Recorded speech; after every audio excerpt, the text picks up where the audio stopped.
On the third row of new Dawn Fire Ministries, the air suddenly became too heavy to breathe. The choir was still holding the last note of Waymaker when a young woman stood up slowly, her hands trembling so much her Bible fell to the floor with a loud clap. Heads turned. Ushers froze. Even the drummer's sticks paused mid-air. Her name was Keisha. Her brown face was streaked with tears, lashes ruined, lipstick smeared.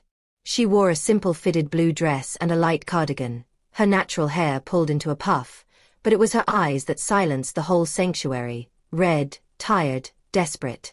She started walking toward the altar. The giant LED screen above the pulpit showed every step she took.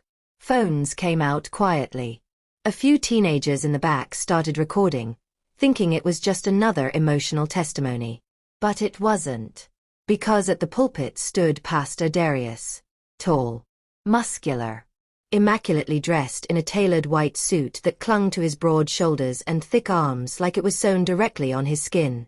His dark chocolate face shone under the lights, beard sharply lined, haircut fresh. The kind of young, handsome pastor people posted on Instagram with captions like, "My spiritual father is fine." Now, that fine face drained of color. Keisha reached the front, ignoring the ushers trying to gently pull her back. "Please, sis, share calmly," one of them whispered. She shook him off and grabbed the mic from the shocked worship leader. The speakers squealed. The church grew quiet. Everybody's eyes bounced between Keisha and Pastor Darius. Her voice cracked at first, then grew stronger.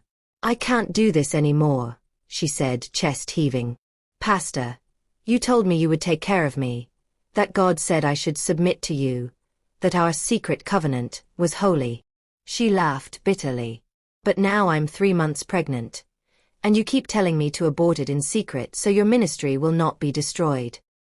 A gasp went through the congregation like a wave. An older woman's hat fell off. Someone cried, "Jesus!"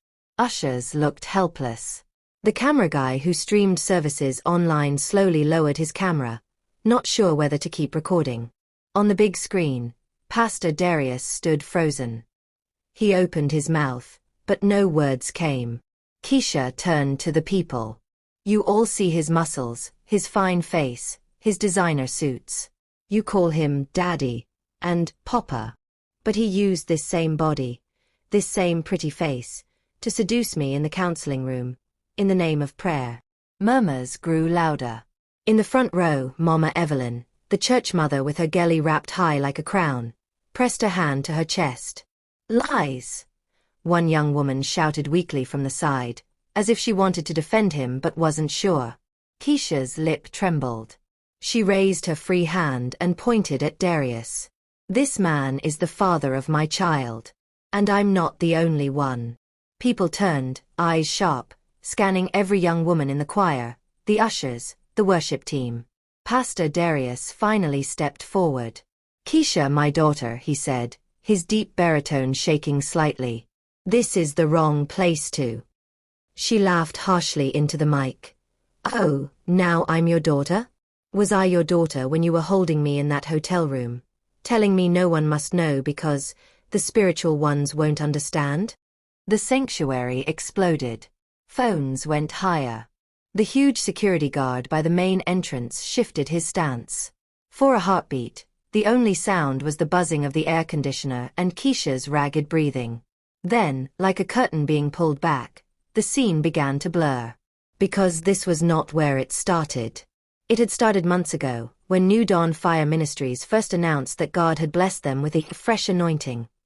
A young, energetic pastor from Atlanta, with Nigerian roots and a passion for youth. His name was Darius Okafor. When he first walked into the church that hot Sunday afternoon in Houston, he didn't look like any pastor they were used to.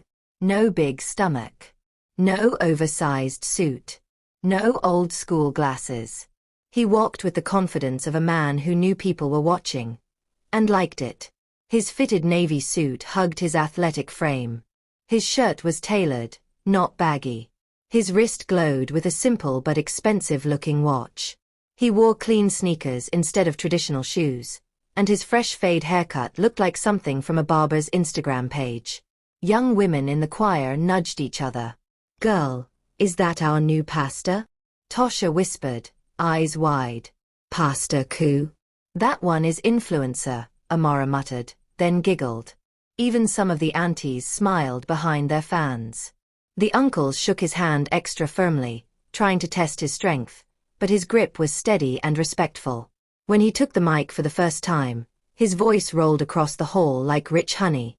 "Somebody shout hallelujah! Hallelujah!"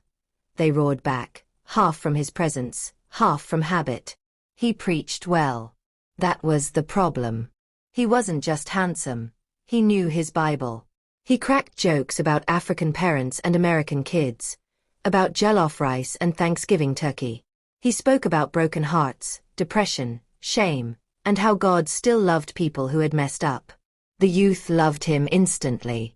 They followed him on Instagram that same afternoon. His page was full of gym videos, Bible verses, and smooth captions like, "Your body is the temple, so build it like a cathedral." He posted pictures of himself lifting weights with the hashtag Holy Gains. He started a weekly gym fellowship called Body and Spirit Bootcamp, where he trained members for free on Saturdays, then ended with prayer.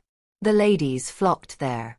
They watched his muscles flex as he demonstrated push-ups, his shirt sticking to his chest with sweat. "Some sisters are not here for fitness, one uncle grumbled, shaking his head as he passed by. But nobody heard him. Or they pretended not to. He knew how to look into a woman's eyes just long enough to make her feel seen, then look away as if he was too holy to linger. He called them Daughter of Zion and Woman of Valor in public, but his late-night chats were different. It started small. "Pastor, I feel so lonely," one sister would text. "My dear, you are never alone. Even right now, I feel burdened to pray for you," he would reply. "Can we talk on video so I can see your eyes and discern properly?" He learned their stories, their pain. The single mother whose ex walked out. The choir girl whose father never said, "I love you." The college student who struggled with her body image. One by one, he wrapped them in scripture, compliments, and gentle jokes, until his presence felt like oxygen. Then boundaries began to slide. A hug lingered too long. A counseling session happened at his apartment instead of the church office because it's quieter there. Prayer turned into tears. Tears turned into leaning on his shoulder. Leaning on his shoulder turned into something no pastor should be doing with anybody, especially not a member. And each time, he dressed it up with spiritual language. "The devil is trying to shame you, but God sees your heart. This is our secret prayer covenant. People are too carnal to understand our level." And when they felt guilty, he used scriptures they didn't fully understand to calm them down, to make them think it was somehow their fault, but also a holy mystery. But a secret does not stay buried forever, especially not in a community where aunties read people's eyes like newspapers. Whispers started. Why is Pastor always calling that girl? Why is Sister Keisha suddenly driving his car? Why did Tosha stop sitting in the front choir row? He laughed them off with a charming smile, cracking a joke about people who gossip instead of pray. Most people believed him. A few did not. That was before Keisha's stomach started to swell. Before her mother noticed her crying in the middle of the night and clutching her phone. Before she realized she wasn't the only one whose counseling turned into something else. Now, back in the sanctuary, present and past collided in front of everyone. Keisha's voice grew fierce. "You told me I was special. You said God had chosen me for you." She wiped her face, staring him down. "But last week I found messages from you on another sister's phone. The same words. The same secret covenant." A heavy silence fell. Pastor Darius swallowed hard. Sweat traced a line down his temple. His perfectly ironed white suit suddenly felt too tight around his thick neck. He scanned the crowd and saw it. The doubt. Men who once clapped the loudest. Women who once shouted, "Preach, Pastor." Even teenagers who reposted his quotes. Eyes that once admired him now measured him, weighing every memory, every touch, every counseling session. Keisha looked toward the back of the hall. "Come," she whispered. The main doors swung open. 2 uniformed police officers stepped inside, followed by a serious-looking woman in a black blazer holding a folder and a recording device. Keisha pointed at the pulpit. "That's him," she said, voice shaking but clear. "That's the man who used God's name to destroy my life, and the lives of others." One officer adjusted his belt. The woman in the blazer lifted her chin. "Pastor Darius Okafor," she called, her voice echoing through the stunned church. "We need you to come with us. We have multiple reports of abuse of authority and misconduct. You can come quietly, or we can do this right here." The choir leader's mic slipped from his hand and hit the floor with a crack. All eyes turned to the muscular young pastor, standing under the bright stage lights, his whole future hanging in the air like a held breath. And as he opened his mouth to speak, as the officers took their first step toward the altar, nobody in that sanctuary had any idea that this was only the beginning of the scandal that would shake not just New Dawn Fire Ministries, but the entire city. Before the officers stepped forward, before Keisha grabbed that microphone, there had been a different Sunday morning, one that felt bright and full of promise. On that day, the Women's Fellowship had lined up outside the church early, laughing as they adjusted their dresses and checked their makeup in their phone cameras. The Texas sun beat down on the parking lot, reflecting off cars and the shiny glass doors of New Dawn Fire Ministries. "Girl, you see Pastor's latest reel?" Tasha asked, swiping on lip gloss in the side mirror of her Honda. Her cousin Imani rolled her eyes, though she couldn't hide a tiny smile. "The one where he was lifting weights and quoting psalms? I saw it. My mom sent it to the family group chat like, 'See, this is a man of God who takes care of his temple.'" They burst into laughter. When they entered, the air smelled like perfume, cologne, and the faint scent of fried turkey from the kitchen where the hospitality team was preparing after-service snacks. Pastor Darius was already on stage, not preaching but chatting casually with the media team, laughing, his deep voice carrying easily. His white shirt was rolled up at the sleeves, showing off strong forearms. His tie hung loose around his neck, like he wasn't just a pastor, but everyone's cool older brother. He saw Tasha and Imani walk in and smiled. "Good morning, daughters," he called. "You're glowing today." Imani felt her heart jump. She tried to play it cool, adjusting her braids. Tasha nudged her with her elbow. Later, during service, he stood behind the pulpit and said, "There are some of you here, men and women, who have never heard a man say, 'I am proud of you.' Well, hear me today. I am proud of you. God is proud of you." People sniffed and wiped their eyes. Somewhere in the choir, Keisha clutched her chest. She didn't know yet that one day she would stand in front of this same crowd and break in a way that could not be swept under the rug. At first, his attention felt like a blessing. He noticed when someone didn't show up for midweek service. He commented kindly when a sister changed her hair. He reposted their business pages on his Instagram story, calling them Kingdom Entrepreneurs. When he started inviting a few women to special discipleship sessions at the church office, no one questioned it much. He said he wanted to raise daughters who knew their worth and heal emotional scars the way Jesus did with the woman at the well. The first time Tasha received that text, she had been sitting on her bed, scrolling through TikTok. "Hey daughter, I've been praying and your name kept coming up in my spirit. Can you come by the office this Friday evening? Just you and me. I feel like God has something special for you," the message read. Her heart pounded. She showed Imani. "You going?" Imani asked, trying to sound casual but feeling a twist of jealousy.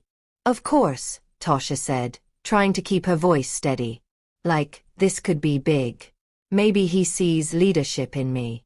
Maybe worship team leader or something." Friday evening, the church compound was quiet. The sanctuary lights were off, only the office wing glowed with soft yellow light.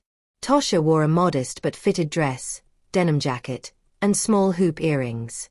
She prayed under her breath as she walked down the hallway, Bible tucked under her arm. The door to his office was slightly open. "Come in," he said when she knocked. The room smelled like cologne and freshly brewed coffee. Christian lo-fi played softly from a speaker. There were framed Bible verses on the wall, a picture of him with the senior pastor, and a large wooden cross behind his desk. "Have a seat, daughter," he said, standing up. When she sat, he didn't go back behind his desk. Instead, he pulled a chair close to her, sitting so near she could smell the soap on his skin. He asked about her childhood, her relationship with her father, how she felt about herself when she looked in the mirror. His questions were deep but gentle. At one point, she started crying. "You're not ugly," he said softly. "You're beautiful. Fearfully and wonderfully made. These curves, this skin, this hair. God took his time with you." She smiled through her tears. "Many men out there only see your body," he continued, his voice low. "But I see your spirit. I see your calling. I see the queen inside you." Somewhere inside, something warned her. Too personal. Too intense. But another part of her, hungry for approval, touched by his words, leaned in. He took her hands in his. "Close your eyes," he said. "Let's pray in agreement." He started to pray. At first the words were sound and scriptural, asking for healing, for freedom. Then the prayer slowly shifted. "And Father, bind our hearts together in a deep, unbreakable covenant. Let her trust me as her covering. Let her submit fully to the anointing you have placed on my life." His voice dropped even lower. "And Lord, anything that tries to come between this spiritual connection, any human opinion, any gossip, any carnal thinking, let it be silenced." When Tasha opened her eyes, she felt lightheaded. Seen. Special. So when his hand slid from her fingers to her thigh, she froze, but she didn't pull away immediately. Her brain shouted, "This is wrong." Her heart whispered, "Maybe this is just how deep spiritual fathers comfort." Later that night, when lines were crossed that never should have been, there was no violence, no yelling. Only confusion, shame, and his soft, persuasive voice. "Don't let the devil make you feel guilty, daughter," he said afterwards, brushing her tears with his thumb. "This is between us and God. People outside won't understand. They are too shallow, too religious." By the time she got home, she didn't know what to call what happened. She didn't have language for spiritual manipulation or abuse of power. All she knew was that she felt dirty and holy at the same time. She stopped singing her favorite worship song for a while. Whenever she tried, his face came to her mind instead of Jesus. Weeks turned into months. Tasha became quieter in church. She avoided girls' hangouts. She blocked a few friends who asked too many questions. Meanwhile, he shifted his attention to others, never too obviously, never in a way that would look suspicious from the outside. A late-night call here. A private prayer there. A gym session that ended in an extra-long hug of affirmation. He knew who to pick. Women with gaps, with wounds, with stories nobody had cared to listen to before. Keisha had been one of those. Her father had left when she was 10. Her ex-boyfriend had cheated on her with her closest friend. By the time she met Pastor Darius, she didn't trust men at all. But he was different. He didn't flirt at first. He asked her about her job, her art, her favorite worship songs. He noticed when she changed her hairstyle. He quoted scriptures like they were personal letters from heaven. He didn't push. He waited. The first time they crossed the line, it was after a long counseling session where she had ugly cried about feeling unwanted. "If the world doesn't see your worth," he'd whispered, "it's because they're blind. God gave me eyes to see you." She remembered later how his hand slid behind her back, how his hug lasted too long, how every boundary blurred until she didn't even recognize herself.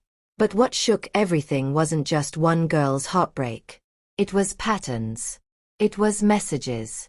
It was screenshots.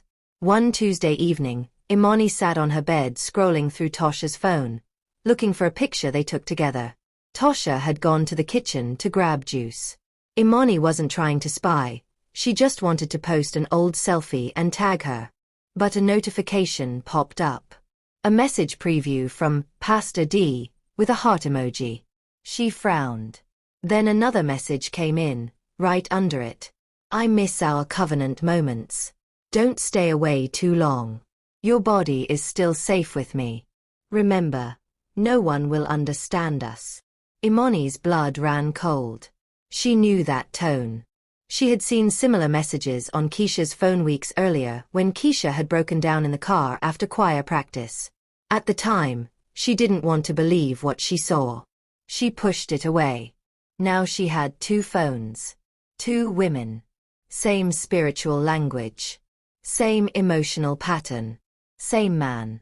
When Tosha walked back into the room, Imani's hands were shaking.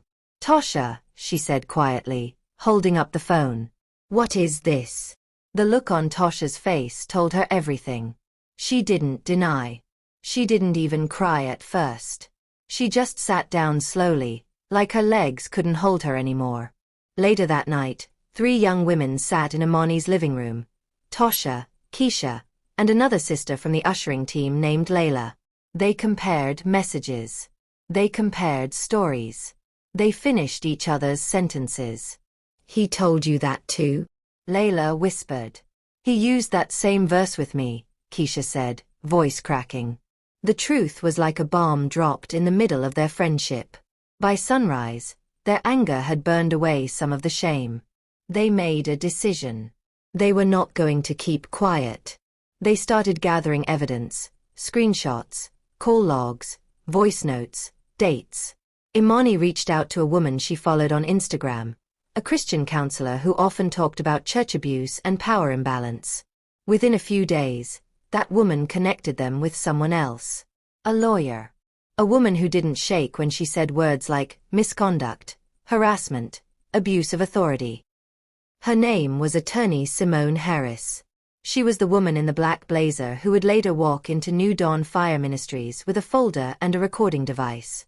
On the morning of the confrontation, as the church filled up and the choir rehearsed the last song, Simone sat in her parked car nearby, listening to one last voice note from a crying young woman who wasn't ready to speak publicly yet. She's not the only one, the voice whispered through the speaker. There are more of us. We're just scared. Simone looked at the folder on her lap. Names, screenshots, printed messages. Then her phone buzzed again. A new notification. A short video, recorded vertically, already circulating in a small private group chat. The clip showed a different church, a different city, but the same pattern. A different pastor, the same type of stories. Simone's jaw tightened. This wasn't just about one man. And when she finally stepped out of her car and walked toward the bright glass doors of New Dawn Fire Ministries, she had no idea that while she held a folder of evidence in her hand, someone else, someone very close to the church leadership, was already trying to destroy that folder and silence every woman connected to it. The morning of the confrontation started like any other big Sunday. Cars filled the parking lot. Kids ran around in their tiny suits and glittery shoes. Ushers in black and white lined the walkway, smiling and saying, "You're welcome, happy Sunday." Inside his office, Pastor Darius stood in front of the mirror. He adjusted his tie, then stopped and looked at himself properly. The white suit. The broad chest. The strong neck. He flexed his jaw and looked away quickly. His phone buzzed on the table. First message, from Deacon Marcus, head of finance and media. Everything is under control. Service must not scatter today. Just stick to the plan. Preach strong. Second message, from an unknown number that had sent him a warning a few days earlier. You cannot hide forever, Pastor. God sees what you did. He deleted that one without even reading it twice. He picked up his phone and opened Instagram for a second. His latest reel, him doing push-ups in the gym, sweat shining on his skin, Bible verse on the caption, had crossed 50,000 views. God is using you, sir, one comment read. Best-looking pastor ever, another said, followed by clapping hands. He smiled for half a second, then the smile faded. He remembered Keisha's face from their last meeting. Red eyes. Swollen cheeks. Pastor, I can't do this. I can't just end the pregnancy, she'd whispered, hands on her stomach. He had put a hand on her shoulder, squeezing gently. Listen, my dear. I have a calling bigger than this. The enemy wants to destroy my ministry using your emotions. You want God's work to die because of one mistake. Her lips had trembled. So the baby is a mistake? He had looked away then, annoyed at her choice of words, annoyed at himself, annoyed at how complicated everything had become.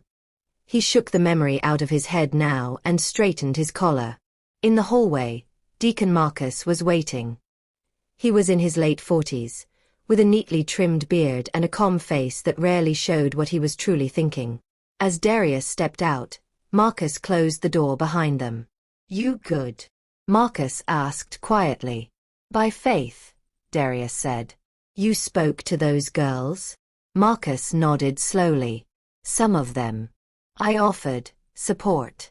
I told them these things can be handled in-house. No need to shame the church.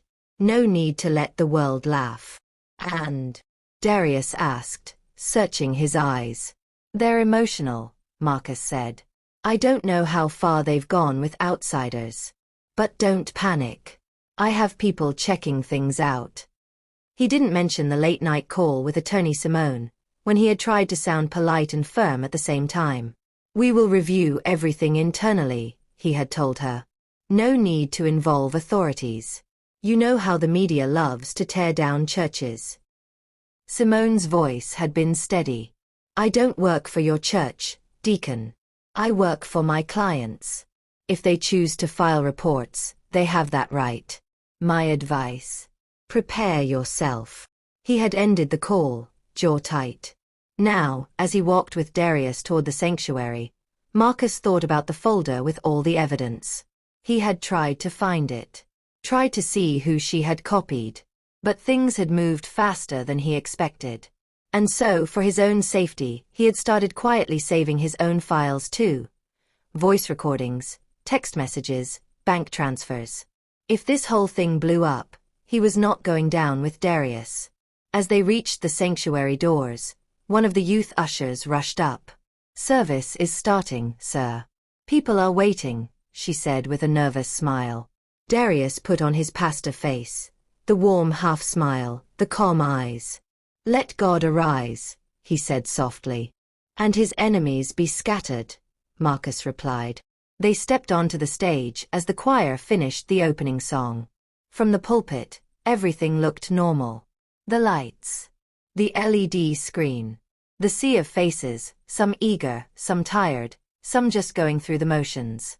The senior pastor was out of town, preaching at a big conference in another state, so Darius was the main man today. He started with jokes. Turn to your neighbor and say, "You're looking finer than last week," he said. Laughter rose. People relaxed. But down in the crowd, small details felt off. Keisha sat near the middle, her cardigan pulled tight around her. Her mother kept squeezing her hand, whispering, "You don't have to do this if you're not ready." Keisha's eyes were fixed on the pulpit. On his face.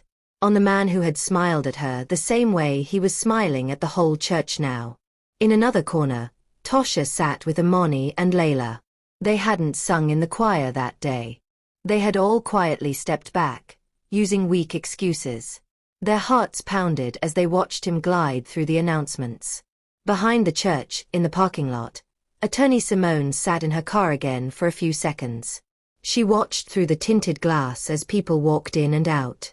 Her phone buzzed. A message from an unknown number. Be careful in there. Some people will want to protect him at all costs. This is bigger than you think.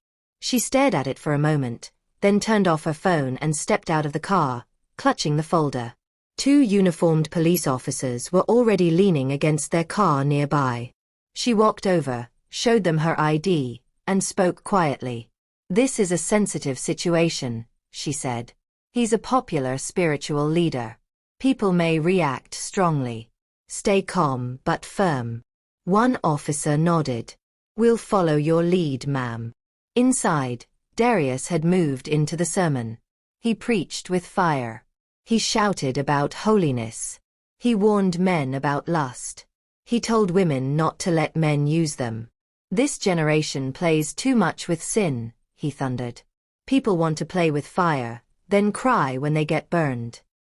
Somewhere in the middle rows, Keisha laughed under her breath, a broken sound nobody else heard. Tosha gripped the edge of her seat. Imani's jaw clenched. Layla's eyes filled with tears.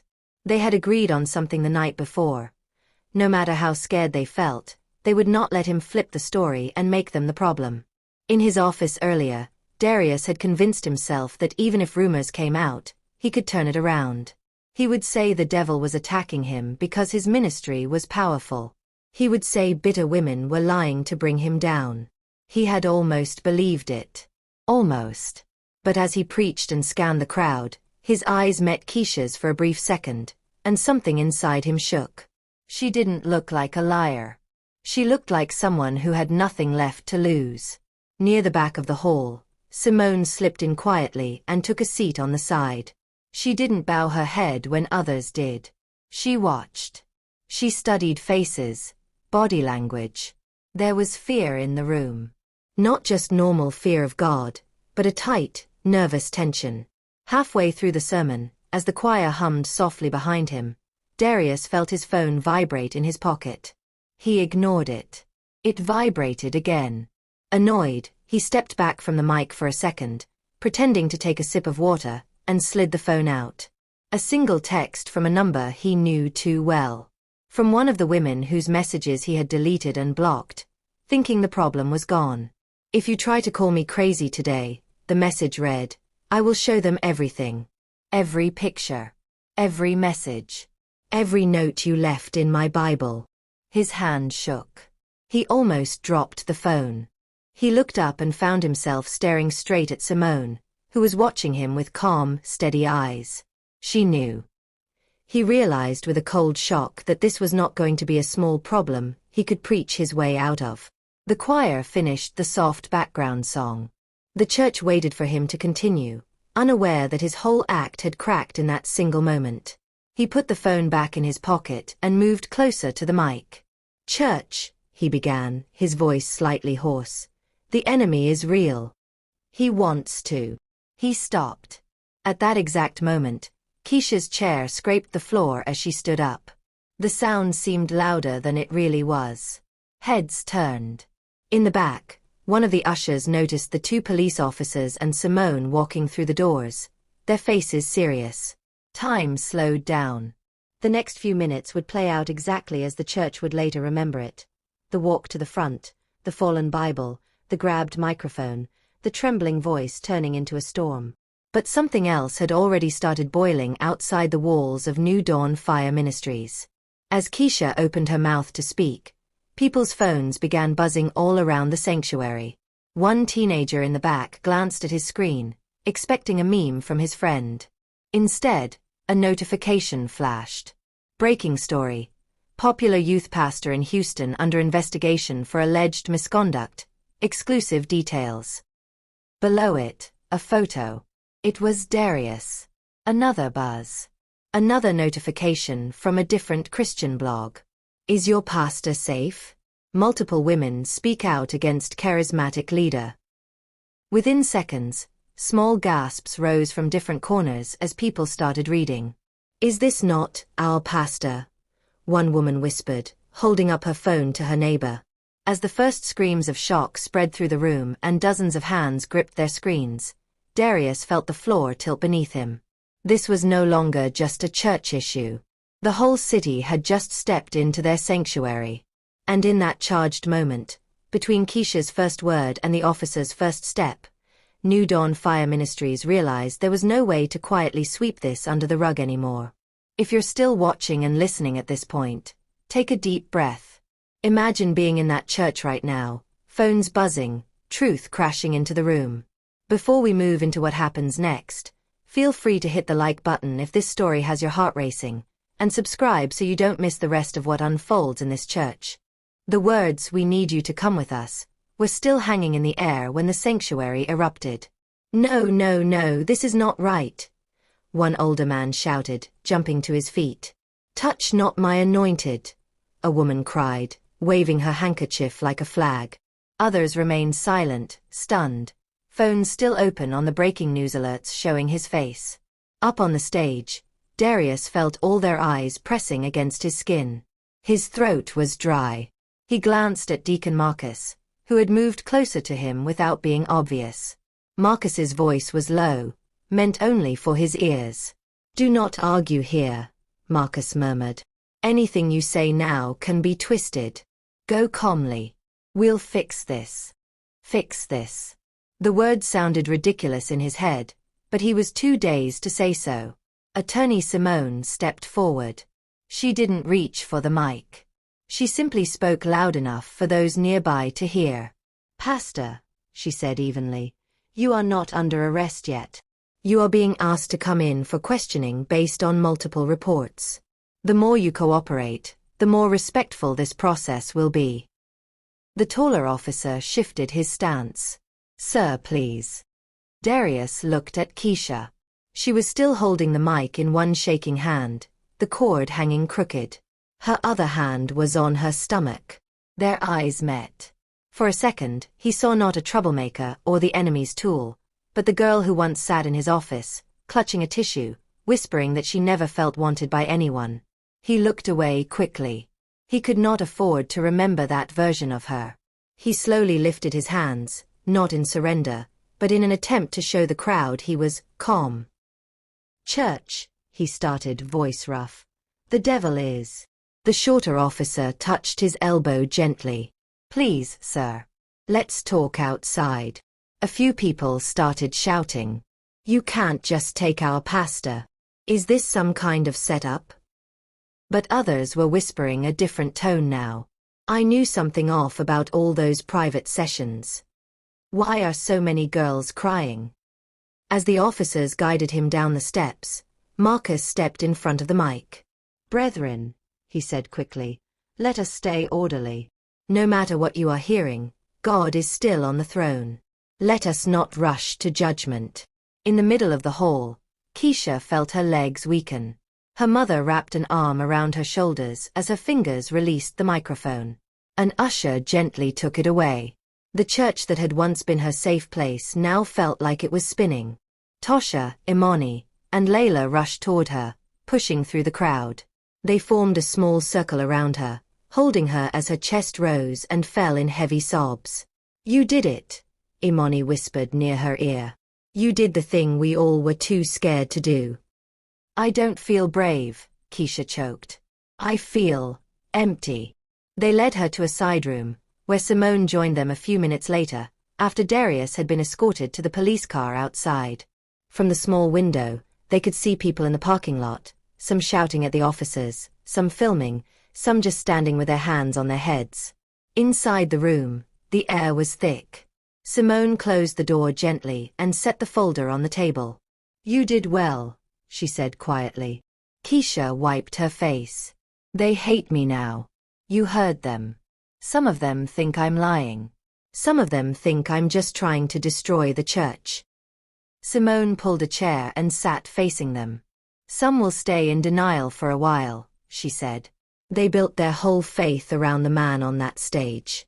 It hurts to admit he did wrong. But truth is not less true because people refuse to see it." Tosha had been staring at her own hands.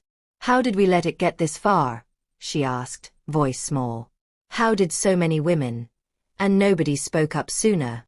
Simone looked around the circle. Slightly older, calm, she carried herself with the kind of quiet strength that didn't need shouting. "You trusted him," she said. "He was supposed to be safe. That doesn't make you foolish. It makes him responsible." She opened the folder and spread some printed pages on the table. Messages. Dates. Notes. "This is not just about romance or breakups," she continued. "This is about power." He used his position, his title, his body, his charm, and God's name to cross boundaries. That's why it's serious. Keisha's eyes drifted to a page of screenshots.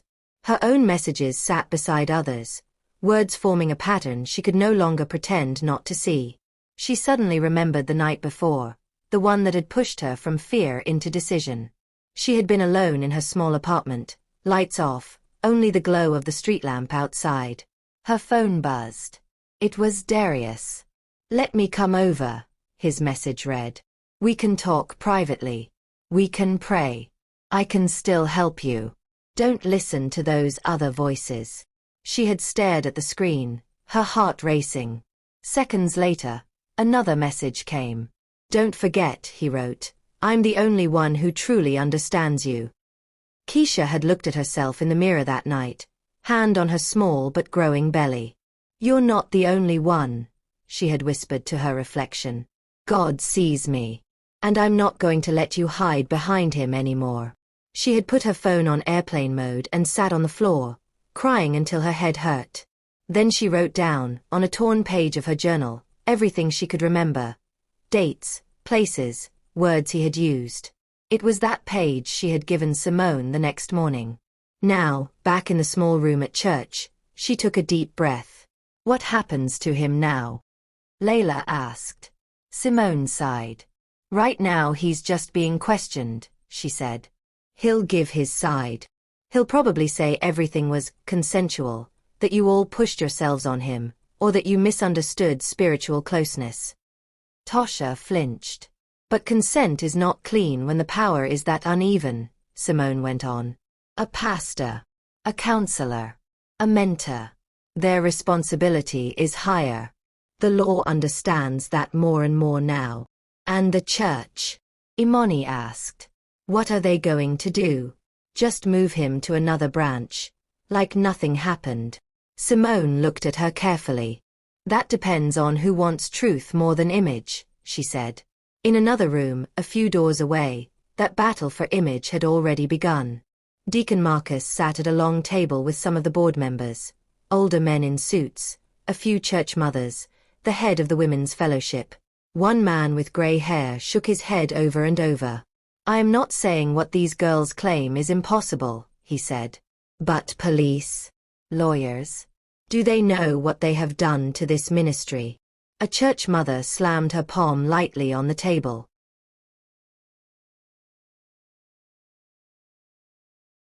"And what did he do to those girls?" she shot back. "To how many more we don't even know about?" The room went quiet. Marcus rubbed his forehead. "We need to be wise," he said carefully. "The internet is already running with this. If we look like we are protecting him, it will destroy us. But if we throw him under the bus too quickly, people will say we never loved him."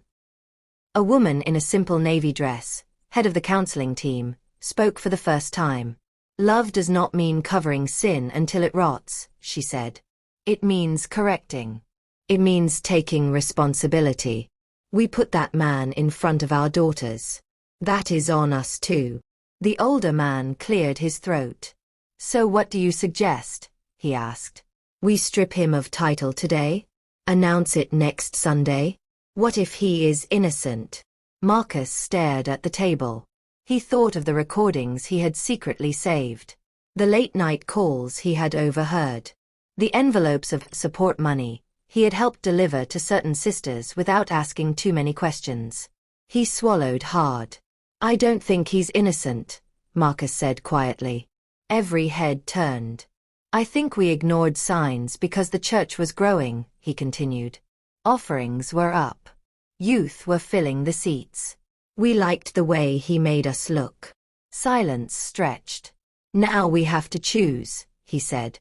"Do we protect our reputation? Or do we protect the people God entrusted to us?" In the police interview room across town, Darius sat on a metal chair, hands clasped so tight his knuckles were white. The taller officer asked questions. Simone sat near the corner, not as his friend, but as the representative of the other side. Another woman from the department took notes. "Did you or did you not have private, intimate relationships with multiple women from your church while serving as their pastor?" the officer asked. Darius licked his lips. "I cared for them," he said slowly. "They came to me broken. They needed comfort. We are all human. Mistakes were made. But I did not force anyone." The officer raised an eyebrow. Did you ever tell them that what was happening was a secret covenant, that other people would not understand your spiritual level? Darius's heart slammed in his chest. I may have used that phrase, he admitted. The officer slid a printed page across the table. It was one of his messages. Same words. Different woman. Did you send this? The officer asked. Darius stared at the page. His own words looked ugly in black and white. It was taken out of context, he muttered. The woman from the department leaned forward. How many times can context repeat itself, Pastor? She asked quietly. He had no answer. By evening, the sun was dipping low over Houston. The church compound was half empty now. Some members had gone home in shocked silence. Others lingered in small groups, arguing, crying, praying. Keisha stepped outside for fresh air. The sky was pink and purple. A warm breeze brushed her face. Across the parking lot, she saw Marcus standing alone by his car, talking on the phone in a low, urgent voice. Yes, sir, he was saying. He has been taken in. No, we did not resist. Yes, the lawyer is here. Yes, the news is already online. He paused, listening. No, Pastor, he said finally. With respect. I don't think this will blow over quickly. Too many people know now. He ended the call and leaned his head against the car door for a moment, eyes closed. When he opened them, he saw Keisha watching him. They stared at each other across the lot. For a second, she wondered if he hated her too. Instead, he walked over slowly. Up close, Marcus looked older than he had in the boardroom, lines deep at the corners of his eyes. I am sorry, he said quietly. For what? She asked tiredly.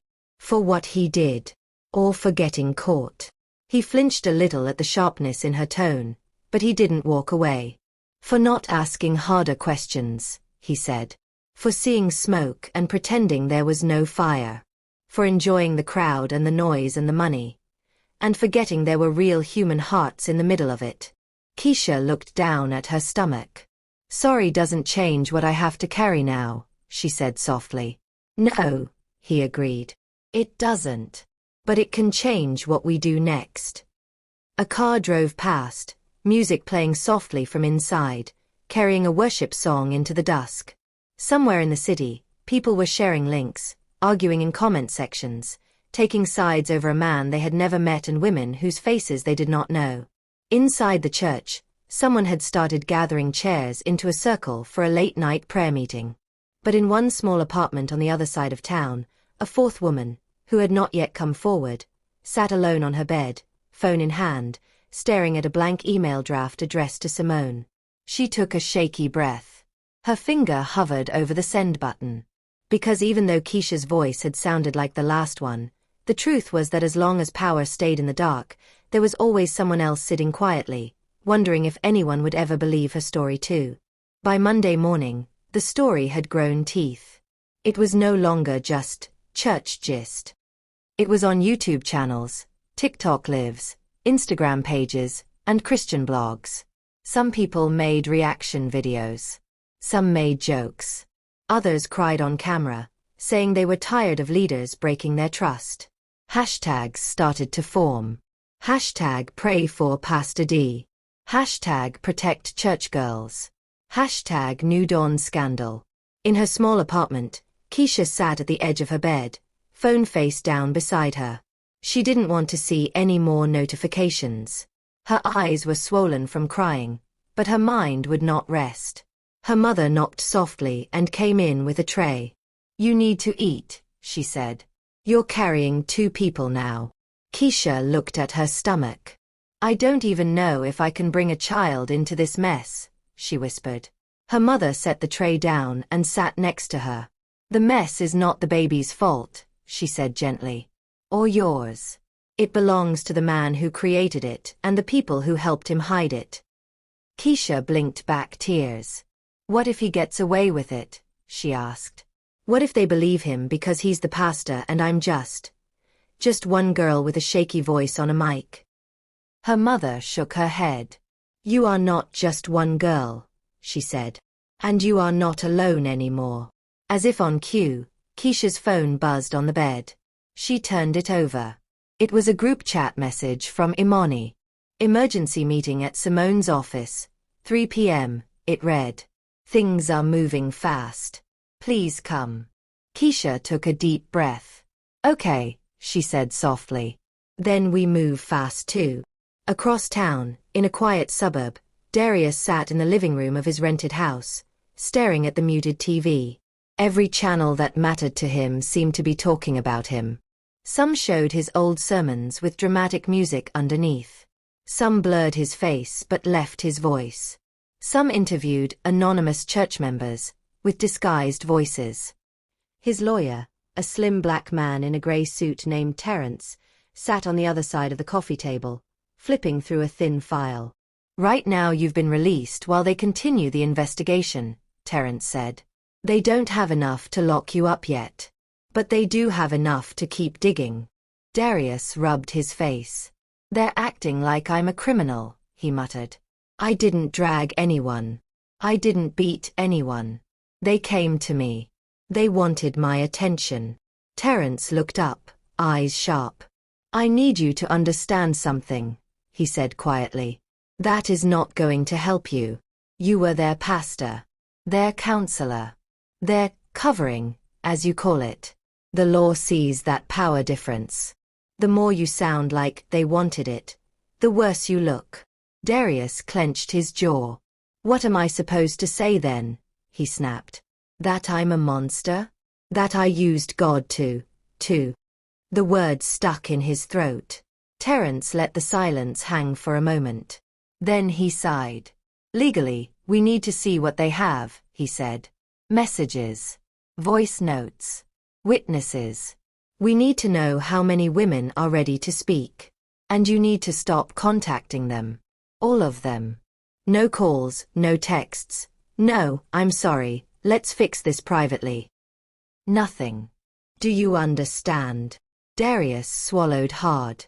He thought of the message he had sent Keisha last night, begging to meet.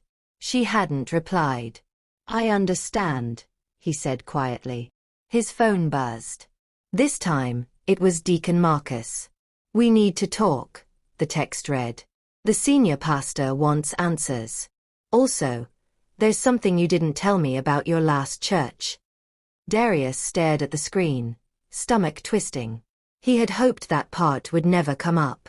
Back at the church, Marcus sat alone in his office, the door locked. He opened his laptop and clicked a file that he had been avoiding since last night. The video call recording from a pastor in Atlanta. They had spoken after Simone mentioned that Darius had served in another church before New Dawn. Something in her tone had made Marcus curious, then worried. Off the record, the Atlanta pastor had said, after a long pause on the call. We had issues. There were whispers about him and young women in the church. Nothing was ever taken to the police back then. Some families just quietly left. A few girls came to me crying, but were too scared to testify. We confronted him in-house. He cried, said he would change, said the devil was attacking his ministry. And you let him go? Marcus had asked, feeling sick. We moved him on, the man admitted. We wrote a neutral reference. We didn't want scandal. We thought distance would solve it. Now, sitting in his office, Marcus replayed that sentence in his head. We thought distance would solve it. He opened another folder on his computer. This one held voice notes he had secretly saved. Times he had walked past Darius's slightly open office door and heard words that made his skin crawl.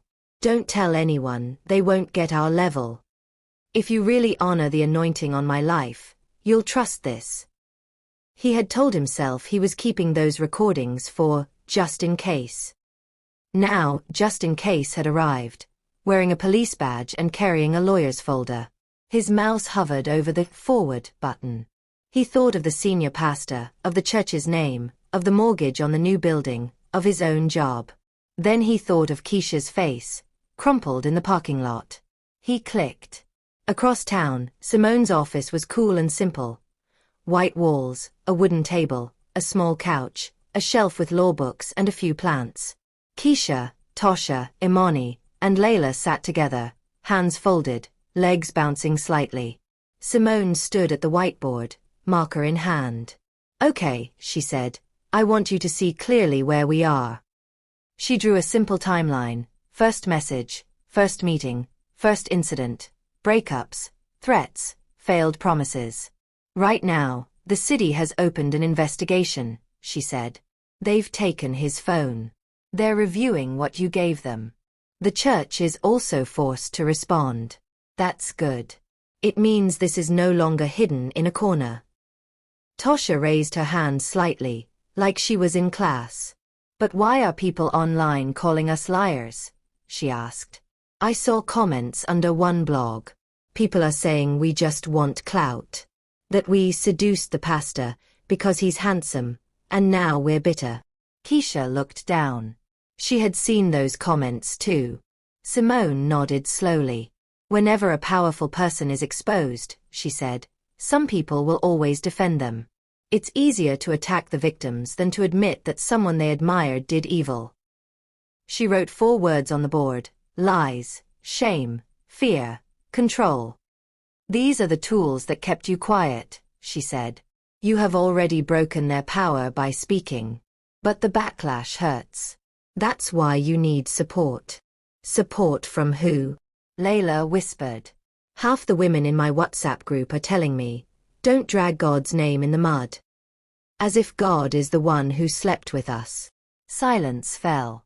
Then Imani spoke softly. "What if this is bigger than just him?" she asked. "Like, other churches, other leaders, other girls like us. What if speaking up here helps someone we will never meet?" Simone smiled faintly.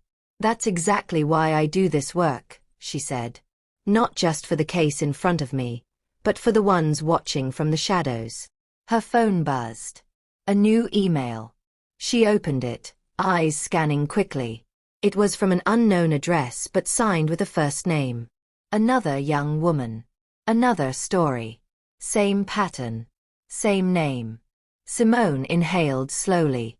"There's more," she said quietly. "Another woman just reached out from out of state.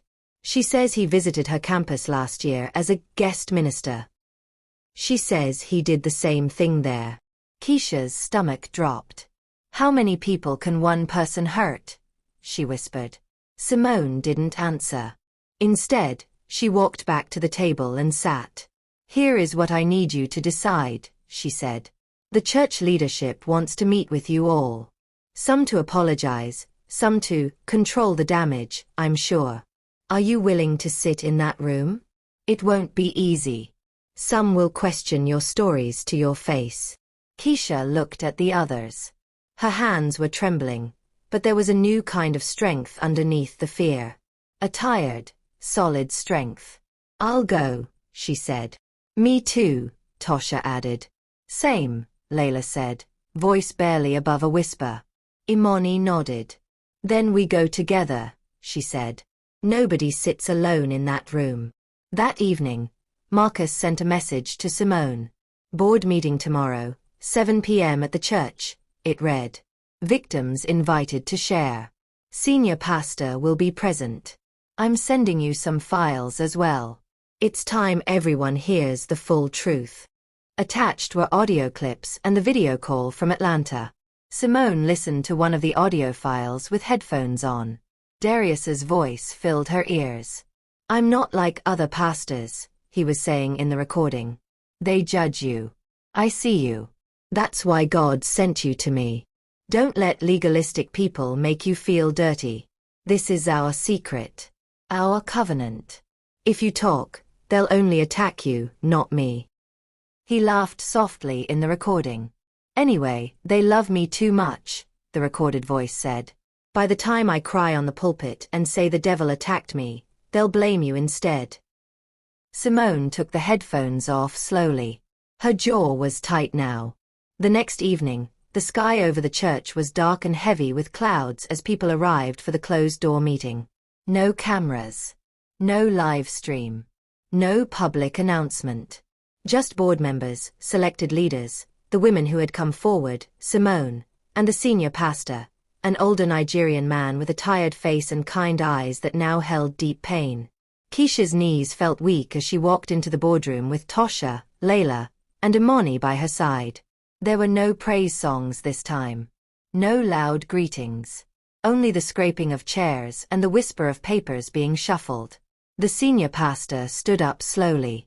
"I want to start by saying," he said, voice shaking a little, "if even half of what I have heard is true, then we as leaders have failed you. And I am deeply, deeply sorry." Some of the board members shifted in their seats, uncomfortable. Simone opened her folder. "Before these young women speak," she said calmly, "there is something you all need to hear." She nodded toward Marcus. His hands trembled slightly as he connected his laptop to the small speaker on the table. "Are you ready?" he asked quietly.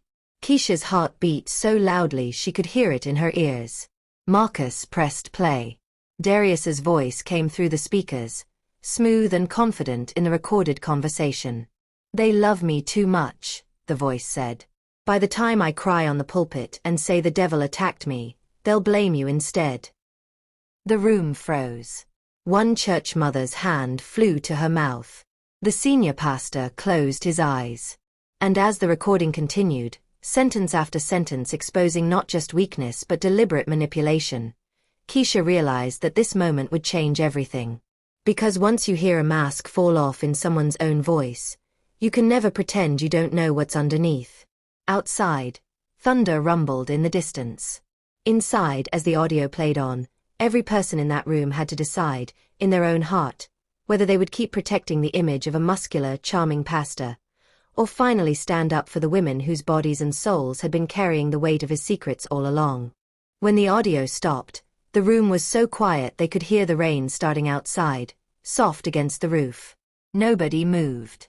The words they had just heard from Darius's own mouth hung in the air like smoke. "By the time I cry on the pulpit and say the devil attacked me, they'll blame you instead." The senior pastor opened his eyes slowly. He looked older than he had the day before, like the weight of everything had dropped onto his shoulders at once. He turned to Keisha and the other women.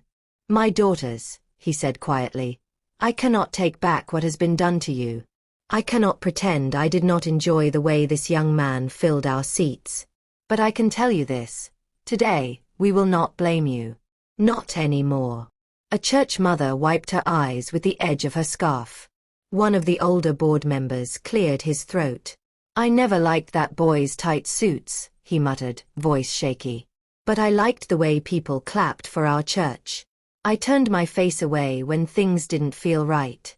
For that, I apologize." Layla stared at the table, tears rolling down her cheeks. Tosha clenched and unclenched her fists. Simone looked around the room. "These young women didn't come here for your pity," she said calmly. "They came for truth. For accountability. For change. What happens after tonight is what really matters." The senior pastor nodded slowly. "You're right," he said. He turned to Marcus. "Please read the draft statement." Marcus picked up a printed page, hands trembling slightly.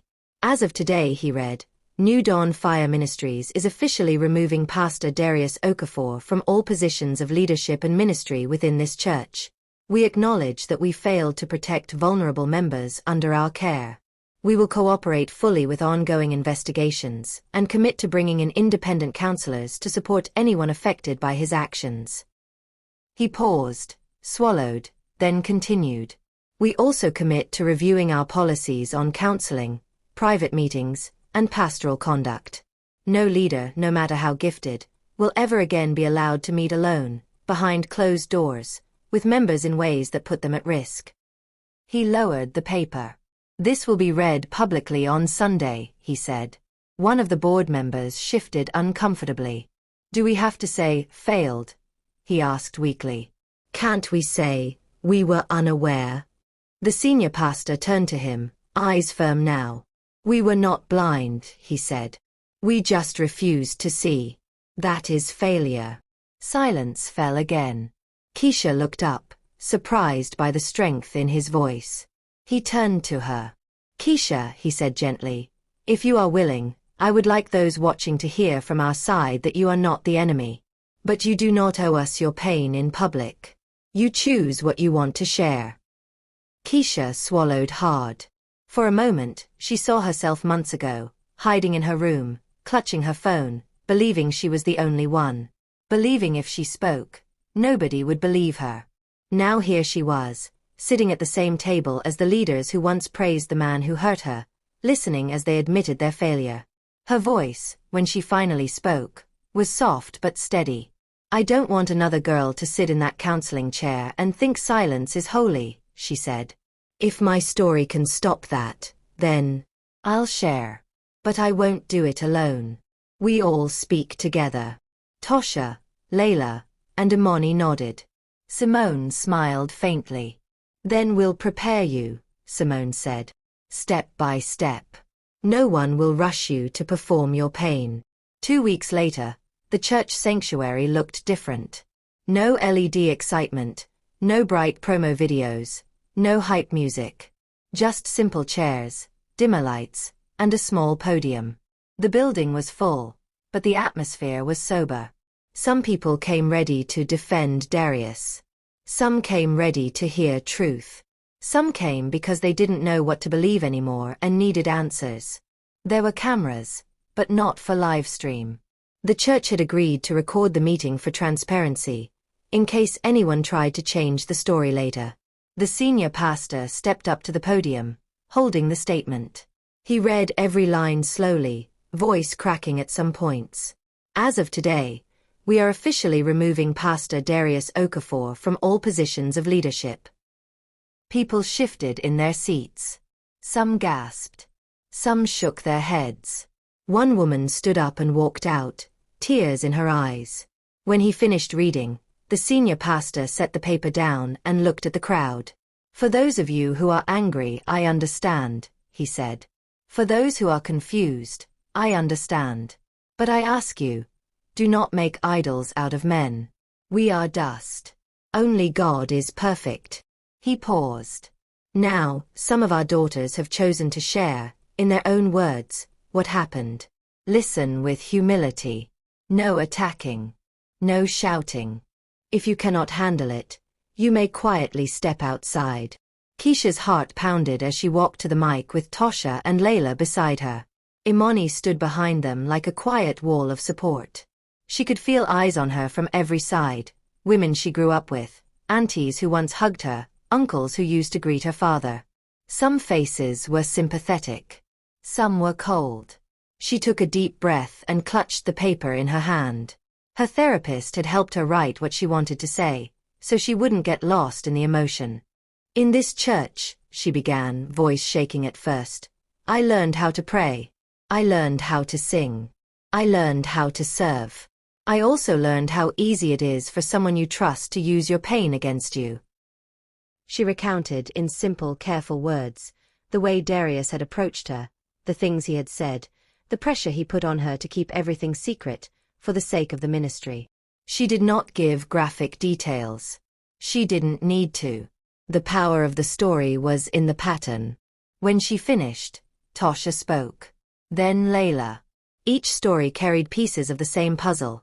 Late-night calls, special spiritual covenants, hugs that turned into something else, threats disguised as prophetic warnings when they tried to pull away.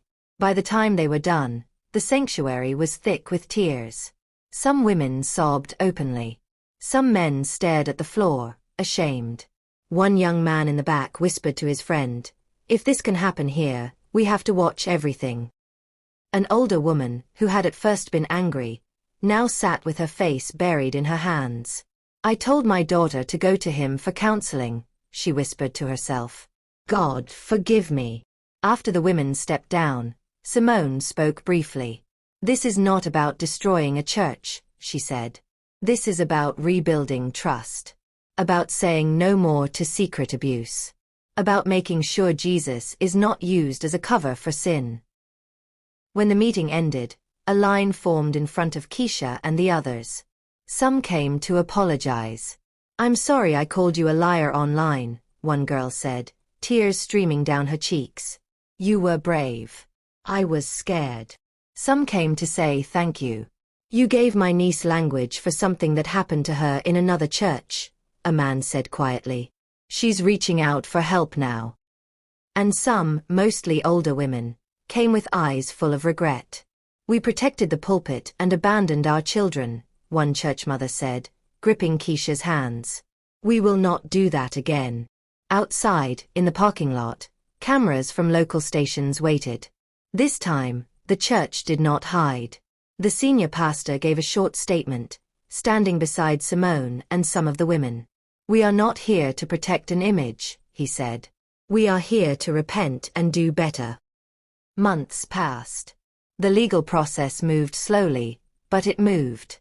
More women came forward, not all from New Dawn, not all willing to be public, but enough to show a clear pattern. Some charges stuck. Some didn't, because the law still struggles with cases that are complicated and emotional, not simple and physical. But Darius's name, once praised on posters and flyers, now carried a different weight. He eventually stood in court, facing not just the judge, but the quiet, steady eyes of those he had once called daughter. He tried to cry. He tried to talk about spiritual warfare. He tried to say God had restored him. But the recordings did not cry. The screenshots did not tremble. They simply sat in evidence folders, cold and clear. The judge spoke plainly. "As a pastor, you had a duty to protect those who trusted you," she said. "Instead, you used that trust for your own benefit. This court cannot fix every heart you broke, but it can send a message that spiritual titles do not place anyone above accountability." He received his sentence, not as long as some wanted, but not as light as he hoped. He walked out of the courtroom in handcuffs, not a tailored suit. No cameras followed him for admiration now. Months turned into a year. At New Dawn Fire Ministries, things were quieter. The gym fellowship stopped. The church restructured their counseling policies. Doors were left partly open. Sessions were documented.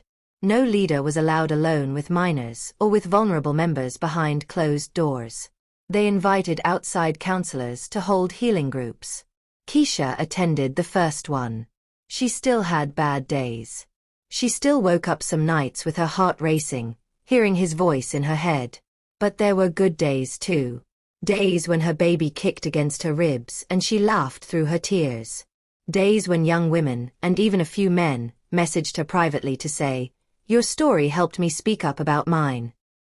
When her son was finally born, small and brown and perfect, she held him against her chest and whispered, "Your life is not a mistake.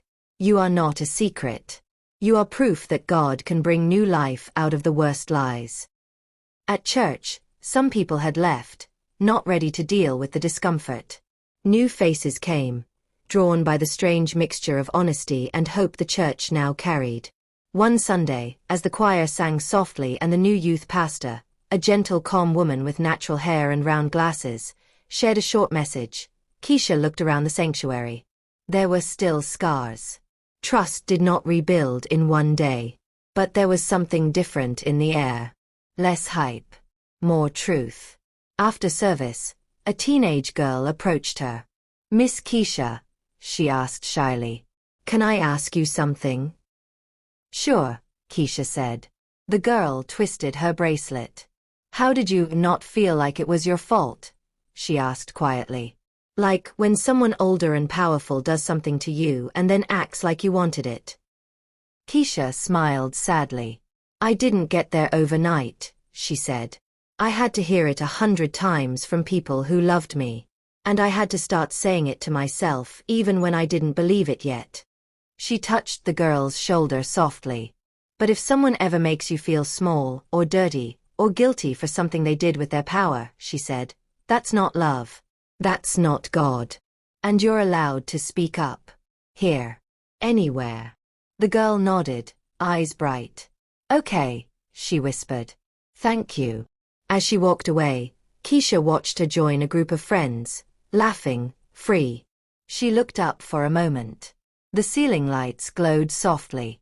There was no smoke machine, no loud beat. Just voices, talking, healing, slowly learning how to trust again. In another part of town, in a small rented room with peeling paint, Darius sat alone on a narrow bed, listening to a TV sermon from a pastor he used to mock as old school. The preacher on the screen said, "Repentance is not just saying sorry. It is facing what you did, naming it clearly, and accepting the cost." Darius turned the volume down. For the first time, he had no one to charm, no one to impress. Just his own thoughts. His own choices. The muscles that once drew crowds now sat under a plain t-shirt, unnoticed. What he would do with the rest of his life, only time would tell. But one thing had already changed. He could no longer hide behind the anointing to escape the consequences of his actions. Back at New Dawn, as church members packed up chairs and children ran between the rows, Tasha stood with Imani and Layla outside. "Sometimes I wish none of this ever happened," Tasha said quietly. "That we never met him. That our church had just stayed small and invisible." Imani shook her head.